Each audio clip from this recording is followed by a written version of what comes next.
solutions that are smarter, that take care of us and let us live in a good way, at the same time that we're trying to make sure that so that's what I think of as dealing with the symptoms of what's going on, and also deal with the cause of what's going on. We're gonna have to do both, and no getting around. Okay, thank you. Go on to another one here, and you said you've been at this for about 10 years now. So we've certainly seen the public's mood change, but is there some good data about the American public's attitude towards climate change? What else needs to be done to affect that attitude? Well, I cited the polling data, and this gets polled. We do some of it, but it gets publicly polled. The polls I cited, a lot of them were Wall Street Journal, Stanford University, NBC, this gets polled to death. And believe me, in a presidential election year, this is gonna get polled beyond death. So we're gonna get great data. The other thing that I really think is true in thinking about climate is how people actually relate to it. Because the fact of the matter is, people don't relate to climate change. I always say, most Americans did not like 11th grade science class, and it was mandatory. This is not mandatory. So they really are not interested in listening. What they're interested in hearing about is, why is this a human issue and a local issue?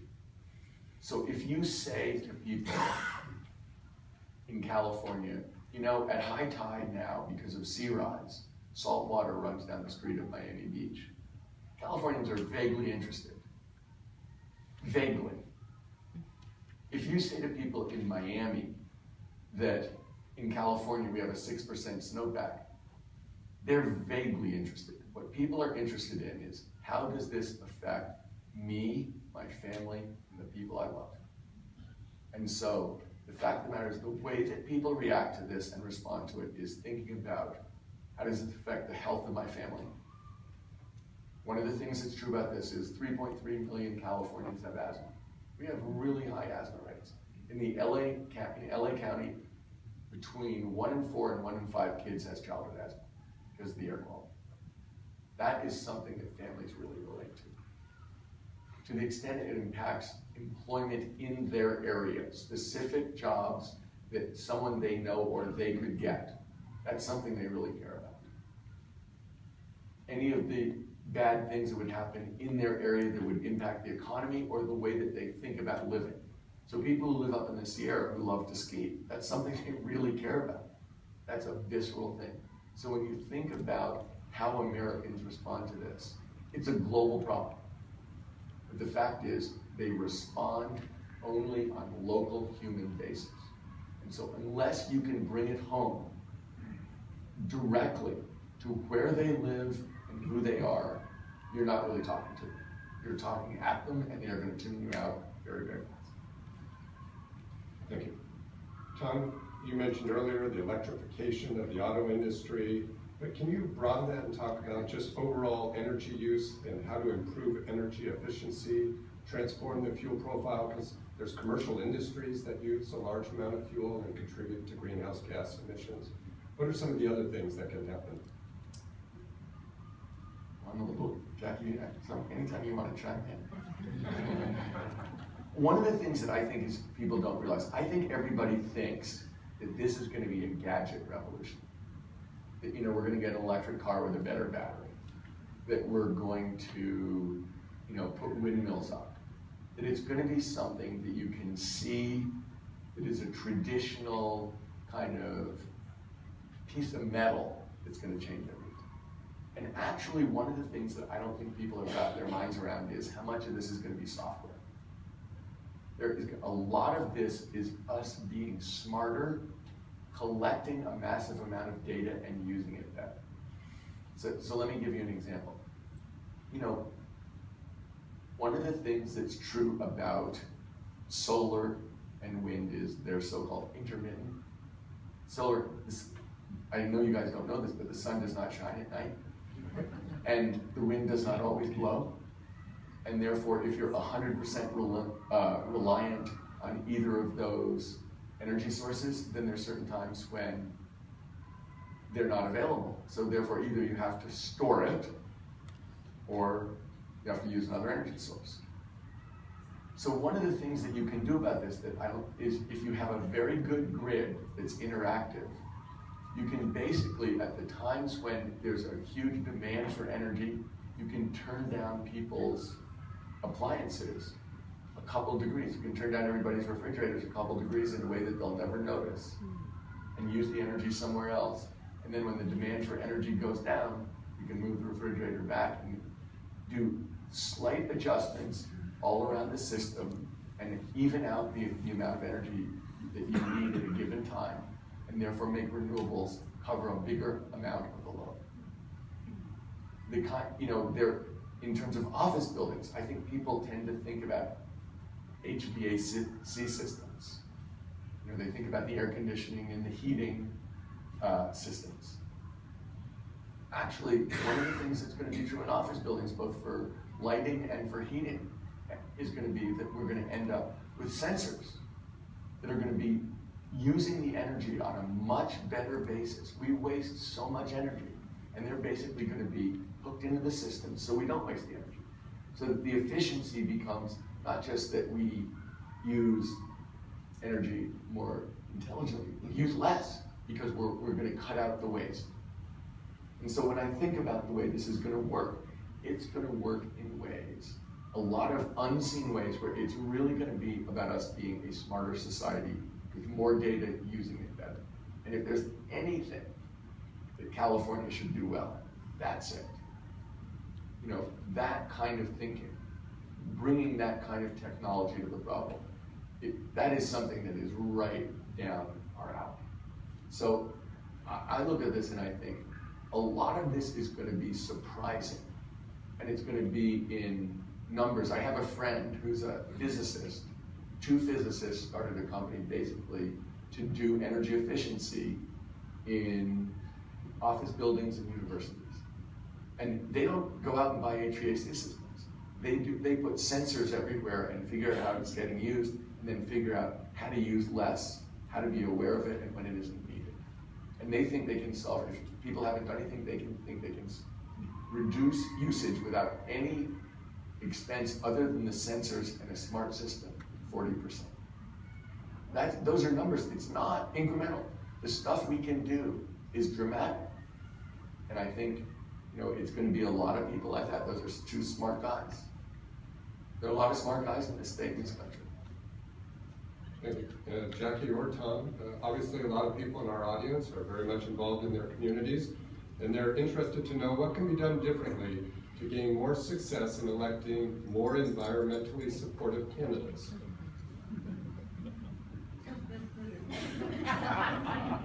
Madam? I look back to my time locally here on the city council, and as I mentioned in one of my questions to Tom, we have done a lot at the local level that I think residents can emulate. So we've put up the solar arrays at the wastewater plant. We're using cogeneration there. We've done a lot of workshops to encourage residents to use alternative energy themselves. Most of our vehicles in the city of Thousand Oaks are alternative energy. So we're setting a good example, and we're showing in Thousand Oaks that you can be very pro-environmental. This is a very, for as conservative as the city is, it's a very pro-environmental city, very much into alternative energy and very much into open space. And so I think if you show that you can have those type of values without costing the economy, I think you're much more, show by example, I think you're much more likely to get support from residents for those type of policies. Tom, would you like to add anything about how to elect more environmentally supportive candidates? Well, I think the argument against people who are in favor of progressive energy policies is always a knee-jerk phrase, which is job-killing energy tax. And I think that when you think about getting elected as somebody who's pushing progressive energy ideas, the key points are to talk about jobs and at least break even on it. You cannot let that go unchallenged. It's absolutely critical to point out that from a job standpoint, this should be good. The health argument, I think you've got to talk about the health of citizens. particularly with kids, that this is something where we have a chance to make significant advances in the health of the kids in our community. And lastly, I haven't heard people doing this, and I don't know whether it will work, but having looked at these cost curves over the last month, it's got me so jazzed up that the opportunity to talk about being able to create cheaper energy and therefore to create an opportunity for companies to have lower costs and for citizens to have lower costs is something else that I find very exciting. But I know that the two, jobs, health, and the last one that I think people respond to in California, and I've co-chaired a couple propositions statewide on this, is Californians are very angry about the idea that money can run politics. They really hate that. And if there's ever a sense that money has come in and gotten an advantage over the average citizen, that basically it's hijacked the democracy, to use a bit of a cliche, but it's basically we're not allowed to be the democracy that we all grew up thinking we were and want us to be. If people get a sense of that, they get very angry. Okay, thank you. Can you comment on companies like Patagonia, which I think has a policy of 1% for the environment? So companies like that are sort of challenging the throwaway economy. What are your thoughts? I love Patagonia. I'm not kidding you. I don't know if you guys are aware of it. I mean, I think everybody knows the jackets, but I don't know if people understand what a fantastic company it is, how great its founder is, really the culture that it brings. I consider it to be really outstanding and worth emulating. I'm so impressed with the people in that company, the products they produce, and the way they relate to each other and the world. I just think it isn't, I said when I basically tried to broaden my view after being an investor for a long time and think there's more to this world than this view. And I think those guys take a very broad view of impact on the world and the people in the world. And I'm just so, I'm very, very respectful of the job they do and the way they do it. Okay, great. This may be a quick one also. Who do you see as some of the global allies who are helping with the leadership in fighting greenhouse gas emissions? First of all, the people that everyone worries about in this is China. So we should address China. And I went over probably in February or March and spent a week talking to ministers of energy and economy in China, which I'd done once before in 2011. There's a dramatic change. I'm sure everybody knows this, but the air quality in China is horrible. So in Beijing, it's the equivalent of smoking 2 packs a day. It takes approximately 9 years off your life. And this is not something that happens to poor people in China. The leaders of China live in Beijing. Their children live in Beijing. The people of China are furious about it. It's not something that can be, right now, traditionally, for the last 30 years, China has had one goal: economic growth. And in 2011, when I asked the leaders, would you sacrifice some of that growth for a better climate, for better energy, for a better environment? They basically were very polite, but they never answered the question. In 2015, there's no doubt, they have 2 goals. They need to get the environment under control, including greenhouse gases very definitely, and they need growth. And they're willing to, they're equivalent goals because they cannot have a populace that's as angry as it is, that can't breathe, that can't go outside, because kids can't play outside, and where people are sick. So when we think about global leadership, I think the Chinese are going to, they've made a promise for Paris of what they're willing to do. I think everybody thinks they're going to way outperform their promise. I think that Europe obviously is a place where people are very focused on this as well, and I've been over there, and the 6 leading oil companies in Europe have called for a carbon tax. They've said, we know this is happening, We want to be decent corporate citizens. We feel this is the appropriate answer. So Shell, BP, Total, all, the 6 largest oil companies in Europe have come out and said this is the appropriate policy. And I'll say one last thing. So last week I was in Africa. I went for a UN conference on financing sustainable energy, but I also visited a school that some friends of mine sponsor for girls. So very poor Kenyan girls between the ages of 15 and 18, 4 hours from Nairobi, incredibly poor. Living in houses, I visited 2 of the girls' houses, living in houses without running water and electricity. They were incredibly small, they had cook stoves, cook fires in the house like an old-fashioned with a hole in the thatch roof. #1 topic, climate change. It was incredible. They are basically migratory cattle herders, and there's a gigantic drought. So the place is turning into a desert. So if you're a migratory cattle herder with no water, that's scary.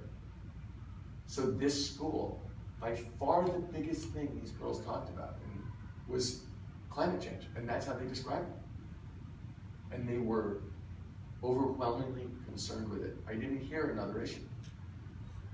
So when we think about the globe, this is not something where it's a Californian concern and we're the only people around here that are worried about this. This is something that is a global concern. And that it's not just the fancy people at Oxford University who are thinking about this. These are absolutely dirt poor, wonderful young women in Kenya. But these are people who probably don't have $1 a day for sure. And they're absolutely focused on it and trying to figure out what to do and talking about it all the time. All right, Tom, this will probably have to be our last question. There's a lot of great questions. I'm sorry we couldn't get to them all. This question is from someone that says, as a CLU alum and the latest addition to Advanced Energy Economy, founded by your philanthropy, thank you so much for speaking and for the job. Please talk about your motivations and visions for helping to start AEE. You have 1 minute. Do I have that big amount? Come on. Advanced Energy Economy is a state-by-state membership organization, nonpartisan for businesses. And the whole point was, in America, we don't change big economic things without a business voice. We don't ask the society to change without asking business people, can we do this responsibly? Can we do it effectively? Can we do it successfully? And so we wanted to organize businesses by state so they could go in and make the case for what was possible, what the best way to do it. So for instance, to talk to PUCs about how to incent utilities to do the right thing to get clean energy. And so I am actually the guy who runs it is a wonderful guy, the former mayor of Fort Wayne, Indiana. We're in 26 states. The idea is to have a local business voice talking about why advanced energy is the right way to go and what are the policies that will support it and why that'll be good for employment, why that'll be good for prosperity, maybe the local community. So that's what AEE is, and I honestly feel as if it was necessary, and the guys running it have done a very, very good job. Well, unfortunately, we do have to wrap this up. I'm going to turn it back over to Assemblymember Irwin. I'd like to thank you, Tom. I'd also like to compliment you on the tie. I think the red and dark tie is very handsome. With that, I'll turn it over to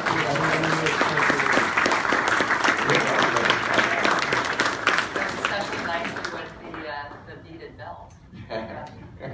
No, I want to just thank everybody for coming today and hope that you learned something. As I said, we're going to be trying to do a series of these where we can bring people that are experts in their fields, real passionate about their issues into the county so that you can learn something more about what's going on. We also hope to see some of you back on September 22nd. We're actually going to be having a assembly hearing here at CLU on cybersecurity, which, as President Kimball said, is a very timely subject with all the breaches that we're hearing about lately. And I have a number of my staff people around here. I think I've had them wave their hands already.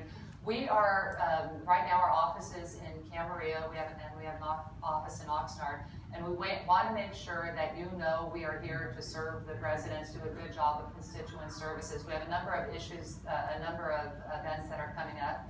The Military and Veterans Expo on August 15th in Camarillo, Senior SCAM Workshop in Moore Park in Oxnard, Coastal Cleanup Day at Ormond Beach, and many other events. So if you're interested in learning about what we're doing at the district office, you can give us your email address on the way out. And if you have any issues with things that are going on at the county level or the state level, please contact our office. We've been doing a really good job with constituent services. We really aim to be a leader on those issues. So you'll be able to get that information from any of my staffers. And again, I am really grateful first to David for moderating, and then truly, Tom, thank you so much for coming out to Ventura County and giving us some of your wisdom. We really Totally fine. Thank